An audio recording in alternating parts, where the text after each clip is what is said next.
I want to give you guys an overview about, what peptides actually do. And after that, I would like to know, how Chris is injecting it and what type of peptide specifically he will use. Hi guys, welcome back. Welcome back to another podcast with Chris and Christina. And this time we talk everything about peptides. Because recently, in the last few weeks especially, there's this peptide called GHK-Copper, GHK-Cu. It's getting viral and I keep seeing this clip of people like having the bottle and then injecting themselves and it's gone viral. But for Chris, it's not a temporary, a viral thing because he's been doing this for years.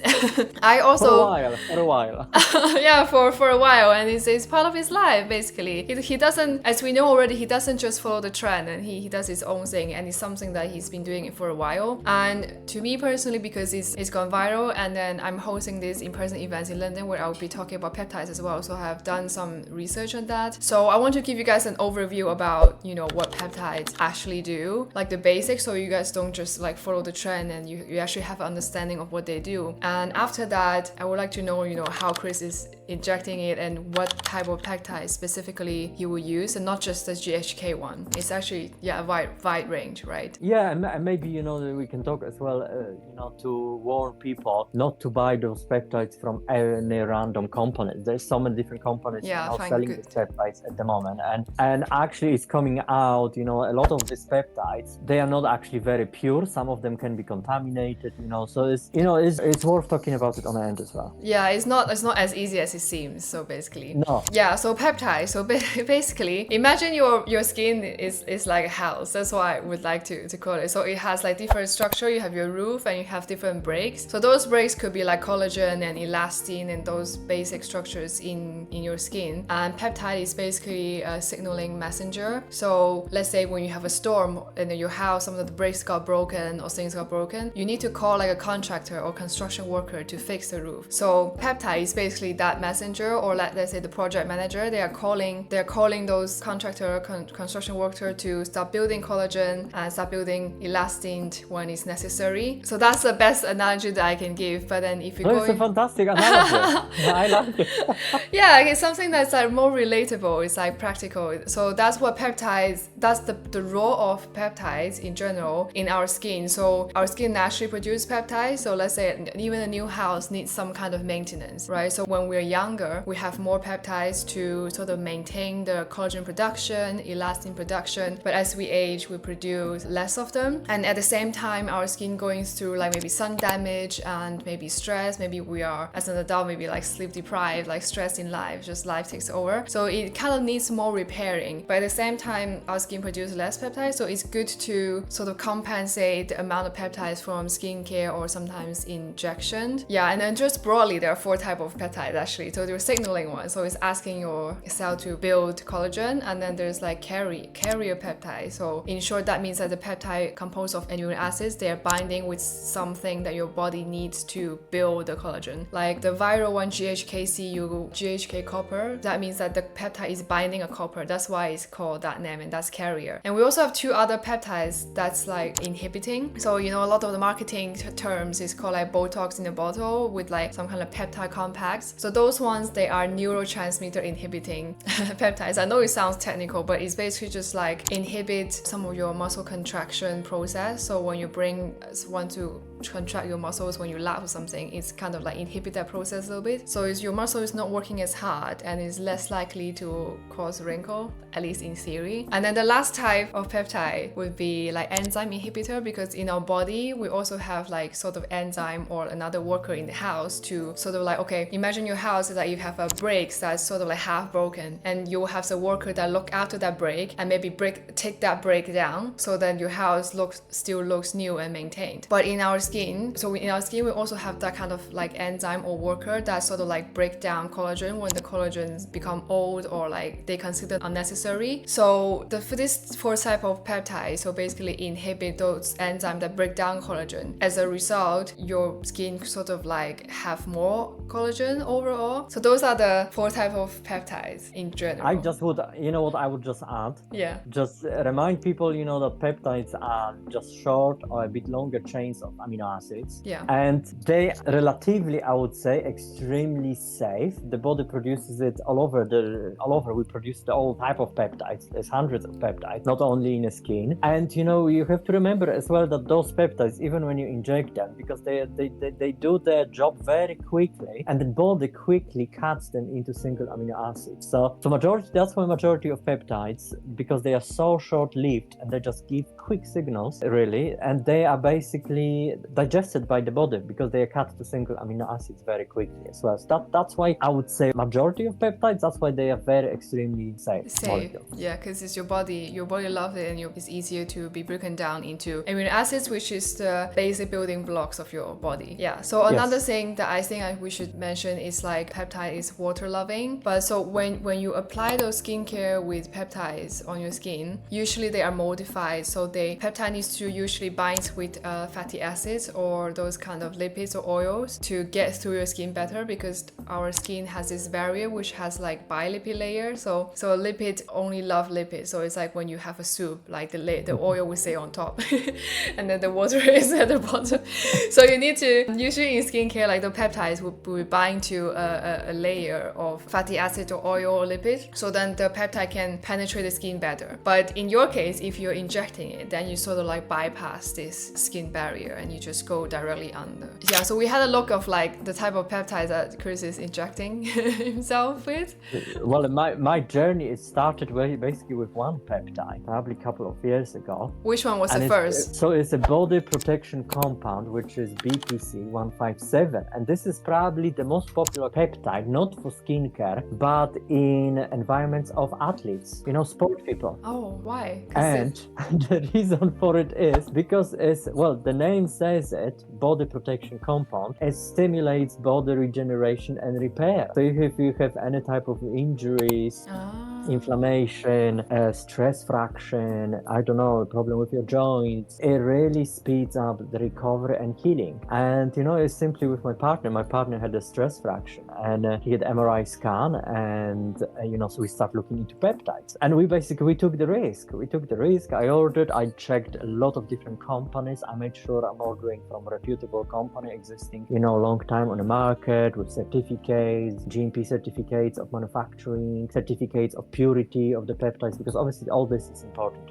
where you order a product. And we noticed within few months after basically my partner was diagnosed with stress fraction, he had another MRI scan, and a doctor could not believe the eyes. They thought they made a mistake with the first MRI scan because the healing happened so fast. And obviously we didn't admit it because you're scared to admit the doctors, you're doing something outside of conventional medicine. So I think I checked that it's not FDA approved for injection or something like that. But so it's like we could just keep it to ourselves. But how long did that take? Like from how long did he inject it and until the MRI scan? You know what? So basically from first MRI scan to the second, it was 4 months. And we were injecting it for a course of few weeks because, peptides, you shouldn't supposed to inject too much of it. This is just these short courses of signaling, giving your body some signal, to repair, to just stimulate some kind of metabolic process in your body. And after that short time, the result was unbelievable. So but a few weeks, so let's say maybe like 3-4 weeks, and then you only inject once a week, or how often? How much? What's the frequency then? We were injecting once a week, and only I wasn't injecting into myself at the time, once a week. But then I figured out, and I started researching and reading more about it, that it's better to dilute it. I'm not gonna go into the dilution, how much milligrams of each peptide every day, but basically if you spread it and every day you just inject a little bit, you just give the little signals to your body, for example, for a week, for 10 days, and you stop it. Then you stop it for a few months, But I had a lot of problems because I was going to gym, so I had a lot of problems with my joints as well. And I had a lot of problems with my joints because of autoimmune disease. When I was diagnosed with chronic colitis, I was developing like first stages of rheumatoid arthritis, which is autoimmune disease as well. All these autoimmune disease conditions, they come together. So I thought, what, I'm gonna try it as well. So I started as well. And you know what? I don't have even one single pain in my joints and my body from Wow. And you're still injecting yourself like once a week?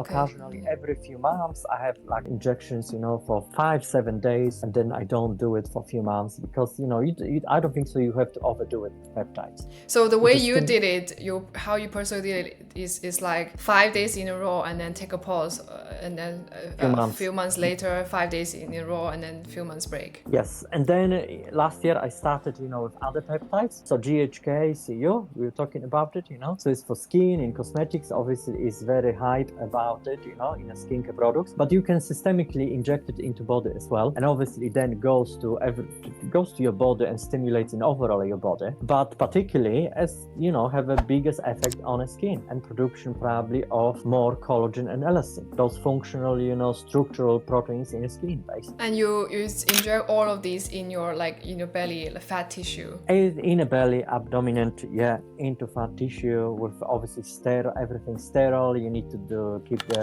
aseptic technique. You have to know how you dilute it. You have to do your research. How much you inject every day as well.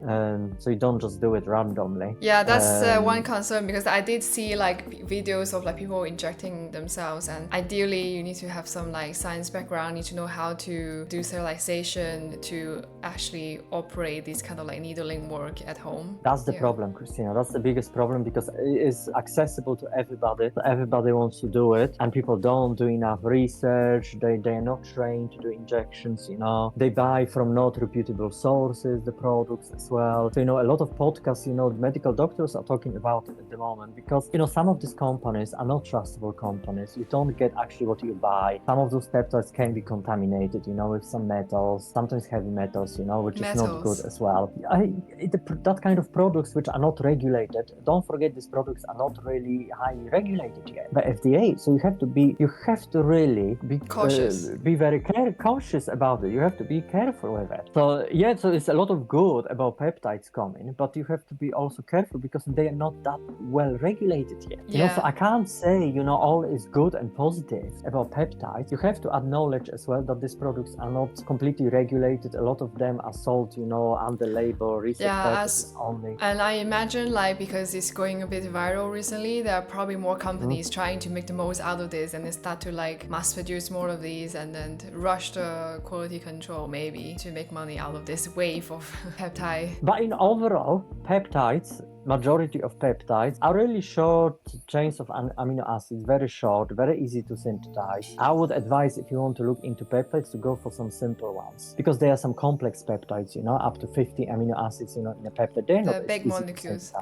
Molecules. So we talk about the body protection compound 157 and GHK-Cu, and there were two more that you mentioned earlier. It's TB500. Yes. So another one is, I'm actually taking a blend of BPC 157 and TB500. So they are both having kind of overlapping function. Athletes, they are very popular in athletes. It's not something which overstimulates you, or I don't know, I don't want people to compare that to some kind of hormonal treatment or some kind of drastic treatment, or doping maybe, athletes do. Is something completely it's not to boost performance. It's just repair. It's very gentle kind of boost into body repairing for function and mechanism. Another one I take epiphalon, which is also known as a longevity peptide because it stops as well telomerase. Telomerase, is an enzyme in every cell which shortens ends of our chromosomes, and that's how telomere. Aging. Telomeres. Yes. Yeah. So you stop, that enzyme telomerase basically. So it's like a cellular level and cellular longevity basically studies into that peptide. But again, I maybe did it about 3 times in the past because I think people expect some kind of miracles taking as well these peptides, I think, and they maybe overdo it and they don't do it right. But these are very short-lived in the body. They give the quick signal into the body and it's almost enough, and they are very gentle type of, I don't know if you could call them therapeutics or not. It's like gentle boost they give it to your body. Gentle almost boost. Yes, but saying that, they are very complicated peptides which are therapeutic, which are regulated now, GLP-1, regulators and all that, Yeah, when I look which it are up, more complex. yeah, when I look it up, I did see like on the packaging, it says like for research use only. It's not for people who inject themselves at home. So they shouldn't be injected. Definitely, the ones which I'm injecting myself with, they shouldn't be injected.